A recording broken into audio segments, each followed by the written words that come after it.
Good evening बच्चों। आज हम लोग करेंगे क्वेश्चन एग्जाम्पल 1.9 जिसमें एक फिगर दे रखी है और इस फिगर में 3 पॉइंट हैं ए बी और सी। यहाँ पर चार्ज 10⁻⁸ कूलाम, यहाँ -10⁻⁸ कूलाम चार्ज रखे हुए हैं। डिस्टेंस सबकी दे रखी है, सारी 0.01 है और सॉरी 0.1 मीटर की डिस्टेंसेस हैं और ये हाफ पे रखा हुआ है 0.05 और ये भी पॉइंट। हमें पता क्या करना है, हमें ए बी और सी पर इन चार्ज की वजह से फील्ड पता करनी है, यानी इलेक्ट्रिक फील्ड।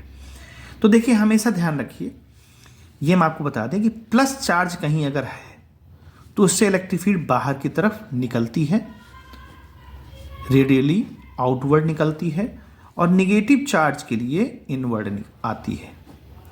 ये आपने थ्योरीज में पढ़ा है, तो इसको कोई बहुत बड़ा चीज़ नहीं है कि आपको समझना आए।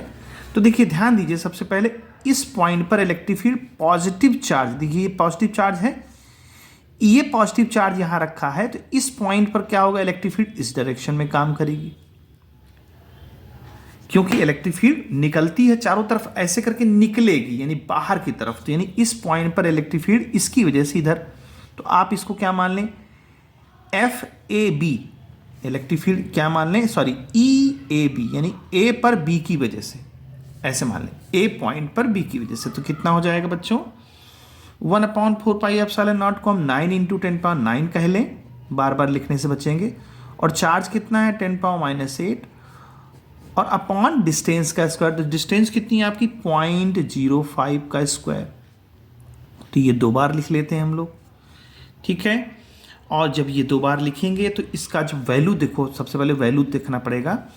9 में ये पॉइंट हटेगा तो ये भी -2 बन जाएगा पावर, ये भी -2 पावर बन जाएगी, वो -2 -4 हो जाएगी, -4 जब ऊपर जाएगी +4 हो जाएगी। +4 का मतलब 9 में 4 ऐड हो जाएगा तो 13 हो जाएगा, ठीक है। ये तो समझ आ गया होगा। अब डेसिमल चूंकि खत्म ही होगा तो 5 जा कितना हो जाएगा 25, ठीक है। अब 13 में से 8 चले जाएंगे हमारे पास, तो कितना बचेगा 5, यानी क्या आ जाएगा 9/25 और 10⁵ प्लस के। अब एक काम करो, ये 9 को डिवाइड करना है 25 से, तो एक जीरो इसको दे दो बेचारे को, तो 90 हो जाएगा, ताकि आसानी से डिवाइड हो जाएगा, ये भी आराम से खुश रहेगा। तो 25 से जब डिवाइड करेंगे तो 25 3 तो ये लगभग आ जाएगा 3.6 × 10⁴ न्यूटन पर कूलाम। इलेक्ट्रिक फील्ड क्या होता है, न्यूटन पर कूलाम। ये तो हो गया एफ ए बी की, सॉरी ई ए बी, बार बार एफ ई बी कह रहे हैं, ई ए बी। अच्छा, ये इस पॉइंट पर इसकी वजह से अवे हो गया। अब चूंकि निगेटिव चार्ज यहां रखा है तो इस पॉइंट पर टूवर्ड्स होगा, क्योंकि हमने बताया था ना निगेटिव चार्ज के लिए टूवर्ड्स होता है। तो अगर ये पॉइंट यहां पर रखा है इसकी वजह से, तो इस पर इलेक्ट्रिक फील्ड क्या होगी, इसी डायरेक्शन में होगी। तो उसको हम लोग क्या लिखेंगे, उसको लिख सकते हैं हम लोग एफ ए सी, ठीक है, एफ ए सी लिख दिया। अब देखिए ये भी 9 × 10⁹, चार्ज सेम है, माइनस प्लस से कोई मतलब नहीं स्ट्रेंथ से, है ना, वो तो केवल डायरेक्शन बताएगा हमें माइनस प्लस। तो वैल्यू फिर से वही आ जाएगी 3.6 × 10⁴ न्यूटन पर कूलाम। अब बच्चों दोनों को ऐड करना पड़ेगा वेक्टर फॉर्म में। जब भी कभी हम लोग डायरेक्शन सेम है तो इस पॉइंट पर दोनों की वजह से कितना हो जाएगा इलेक्ट्रिक फील्ड, E = EAB और प्लस EAC। जब दोनों ऐड होंगे तो ऐड होकर के जानते हो क्या हो जाएगा, ऐड होकर के जुड़ जाएगा। तो अब जब जुड़ जाएगा तो कितना आ जाएगा 7.2 × 10⁴ न्यूटन पर कूलम। ये पॉइंट ए की बात खत्म हो गई, ये पॉइंट ए की बात खत्म हो गई, ठीक है बच्चों। अब हम लोग बात डिस्कस करते हैं पॉइंट बी की। पॉइंट बी में देखिए क्या कहानी है। देखिए ये पॉइंट है, तो ये फील्ड चूंकि ये चार्ज हमारा क्या है, पॉजिटिव है, तो पॉजिटिव से अवे होगा, यानी इस पॉइंट पर अवे, ऐसे इलेक्ट्रिक फील्ड होगी अवे। हमेशा याद रखिए पॉजिटिव पॉइंट कोई भी हो, चार्ज अगर प्लस है तो उस पॉइंट पर अवे होगी इस डायरेक्शन में। इसको क्या लिख सकते हैं हम लोग, एफ बी और ए, सॉरी ई बी ए, बार बार एफ निकल रहा है, ई बी ए, यानी बी पर ए की वजह से। तो ये भी देखिए, अब देखिए यहाँ भी डिस्टेंस सेम है, चार्ज भी वही है, तो ये हमारा वही आंसर आ जाएगा। वो कितना आएगा 3.6, वही सेम आ जाएगा, क्योंकि लेंथ भी सब कुछ सेम है इसमें, न्यूटन पर कूलम।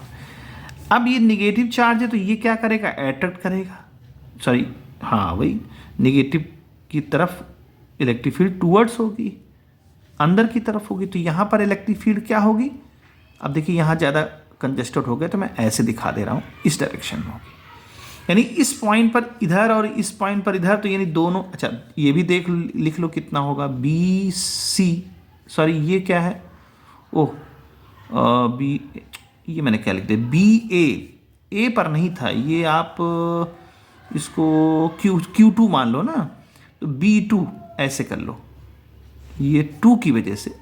अब चूंकि यहाँ तो A था तो हम इसकी वजह से तो यहाँ पर भी लिख लीजिए A1, यहाँ पर थोड़ा सा गलत हो गया, ये चार्ज 1 की वजह से था, तो FA1, और ये क्या लिख लो FA2, है ना, तो दिक्कत नहीं होगी, FA1 और A2, थोड़ा सा यहाँ करेक्शन करना पड़ेगा, ठीक है।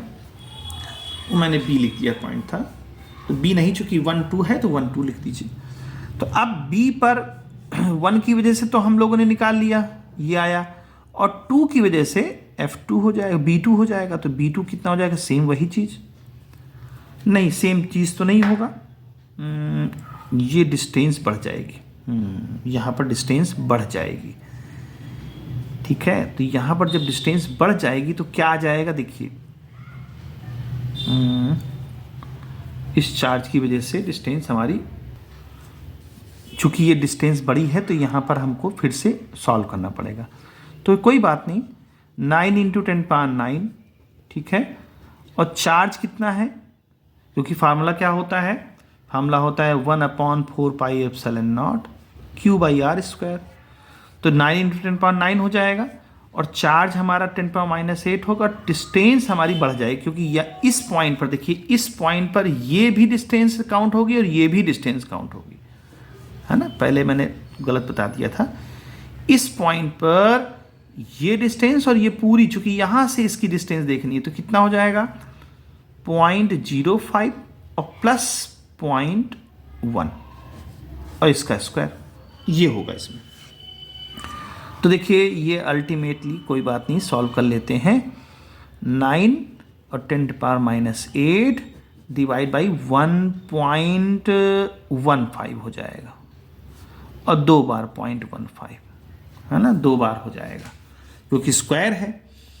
अब जब ये डेसिमल हटेगा तो फिर से वही चार्ज ऊपर 0 पहुंच जाए, 10 पावर जो है -4 यहाँ मिलेगा, ये -4 यहाँ में, -2 मिल के -4 ऊपर पहुंच जाएगा, तो वही चीज़ हमारी आ जाएगी इसमें, पॉइंट का दिक्कत नहीं रहेगा। 13 -8 और 9 और डिवाइड बाई 15 × 15। अब जब इसको सॉल्व करेंगे B2 की वैल्यू, तो ये आ जाएगा 9 और 15 का हो जाएगा 225, और ये फिर से आपको मिल जाएगा ये मिल जाएगा आपको 5 प्लस का, ठीक है। अच्छा अब यहाँ पर हम इसको सॉल्व करेंगे, तो यहाँ पर हमको एक 10⁸,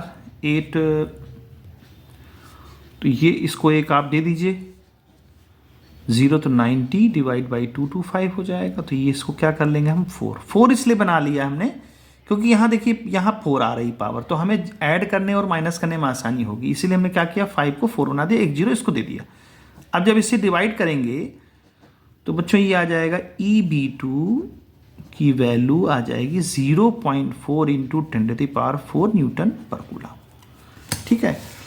अब ध्यान देते हैं डायरेक्शन, चूंकि इसकी डायरेक्शन इस तरफ और इसकी डायरेक्शन तो दोनों अपोजिट हैं, तो आपको क्या करना पड़ेगा, यहाँ पर electric field at point B हमें माइनस करनी पड़ेगी। तो माइनस जब आप करोगे तो क्या करोगे, इससे माइनस करोगे 3.6 से, क्योंकि ये बड़ी स्ट्रेंथ है और बड़े में से ही छोटा माइनस होता है, तो आप इसको माइनस कर दो, कितना बचेगा 3 × 10⁴ न्यूटन पर कूलम, ठीक है। यहां तक तो आपको समझ आ गया होगा। अब इसके आगे चलते हैं पॉइंट C पर इलेक्ट्रिक फील्ड, तो ध्यान दीजिए जरा, ये चार्ज यहाँ पॉजिटिव है, तो पॉजिटिव चार्ज की वजह से इस पॉइंट पर इलेक्ट्रिक फील्ड क्या होगी, अवे होगी उसी डायरेक्शन में, है ना। तो इसको क्या लिख सकते हैं,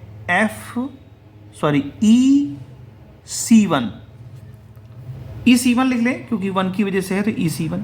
और इस चार्ज की वजह से इनवर्ड होगी, तो इसको क्या लिख लें हम, EC2।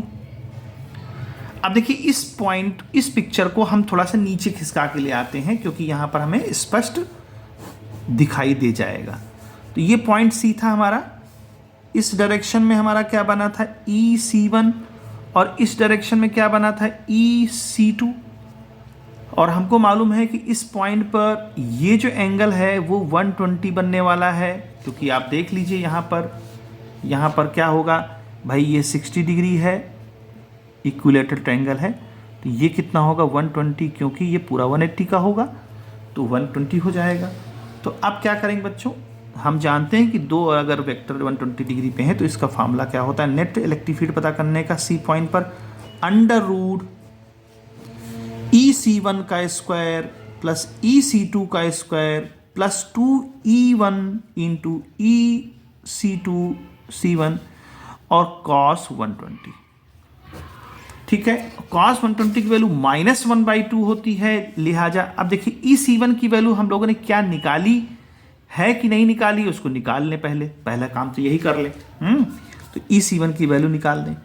तो सबसे पहले EC1 की वैल्यू कितनी होगी, EC1 की वैल्यू देख लीजिए, 9 इंटू 10⁻9, चार्ज कितना है 10⁻−8, और डिस्टेंस कितनी है 0.1 इंटू 0, क्योंकि स्क्वायर हो जाएगा तो ये हो जाएगा। अब देखिए यहाँ से डेसिमल हटेगा, 0 पड़ जाएगा, यहाँ डेसिमल, ये कितना हो जाएगा 900, इन दोनों डेसिमल की वजह से, और यहाँ से एक 0 हमको और मिल जाएगा, 9 में से 8 जाएगा तो क्या होगा 9000 हो जाएगा न्यूटन पर कूलम। इसी तरह से C2 की वैल्यू भी वही है, डिस्टेंस सेम है और चार्ज भी सेम है, तो ये भी 9000 आ जाएगा न्यूटन पर कूलम। तो भाई ठीक है, यहाँ 9000 आ गया। अब उसका स्क्वायर भी है, ध्यान रखने वाली बात है, यहाँ भी 9000 आ गया, उसका स्क्वायर भी है, और 2 cos 120 की वैल्यू -1/2 होती है, E1 E2 9000 का स्क्वायर ही लिख देते हैं क्योंकि आगे जगह कम है। अब ये 2 से कैंसिल हो जाएगा, क्या आ जाएगा 9000 एक स्क्वायर प्लस 9000 दूसरा स्क्वायर प्लस 9000 तीसरा, क्योंकि ये तो कैंसिल हो गए तो माइनस में आएगा, यहाँ माइनस में आएगा, तो ये प्लस का, अच्छा √ भी लगेगा, तो ये प्लस का और माइनस का तो खत्म हो गया है ना, ये प्लस का माइनस का खत्म हो गया, तो बचेगा क्या हमारे पास 9000 का स्क्वायर रूट जब बाहर निकल जाएगा तो 9000 आ जाएगा न्यूटन पर कूलम। ये तो आप देख ही रहे कि न्यूटन पर कूलम हो जाएगा यहाँ पर, तो इसको हम लिख सकते हैं 9 इंटू 10⁻³ न्यूटन पर कूलम। तो इस तरह से हम इसको सॉल्व करेंगे बच्चों। उम्मीद है आपको समझ में आया होगा। ठीक है बच्चों, गुड बाय।